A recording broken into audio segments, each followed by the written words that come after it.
Баршаңызға қайырлы күн, менің сүйікті көрермендерім.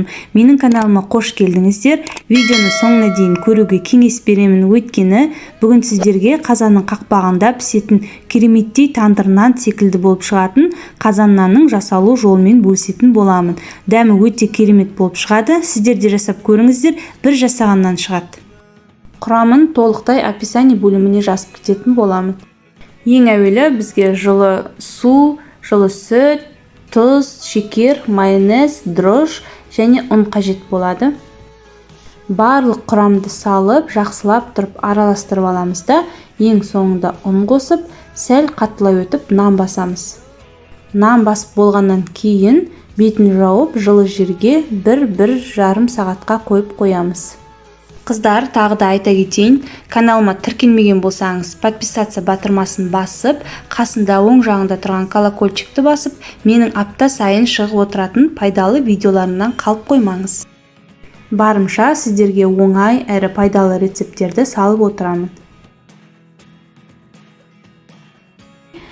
Ұнымызды салып, сәл қатылау етіп, нанымызды басамыз.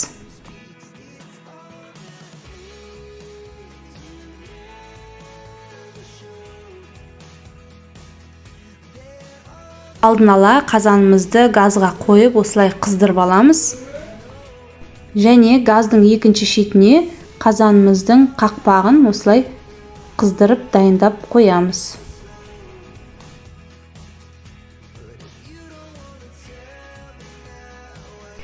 Мінекей 1 сағаттың ішінде нанымыз ашып көтерілді. Нанымызды бөліп алып, тандыр нан секілдетіп форма жасаймыз.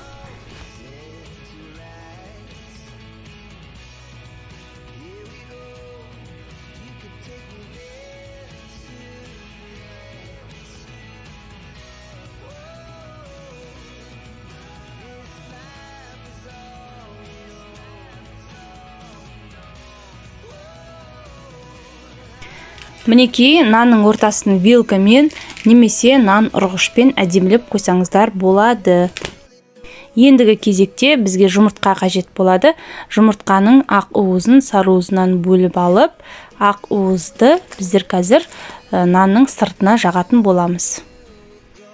Нанның сыртқы бөлігін осылай аударып аламыз да, сыртына ақ уызды жағып шығамыз. Неліктен біздер ақ уызды жағамыз?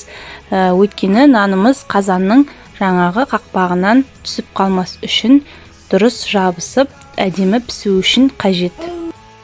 Осылай нанымыздың жан жағына, ортасына толықтай етіп, жұмыртқаның ақ уызын жағып шығамыз.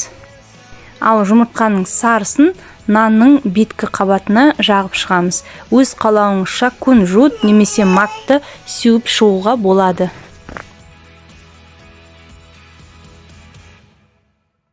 Нанымызды қазанның қақпағына жабыстырып, жапқаннан кейін қазанның астын сәл бұқтырып қоямыз. Мінекей нанымыз осылай көтеріліп, қызарып, әдемі болып пісіп шықты. Видеом ұнап жатса, лайк басып, комментарий жазуды ұмытпаңыздар. Видеомды соңына дейін қарағандарыңыз үшін рахмет.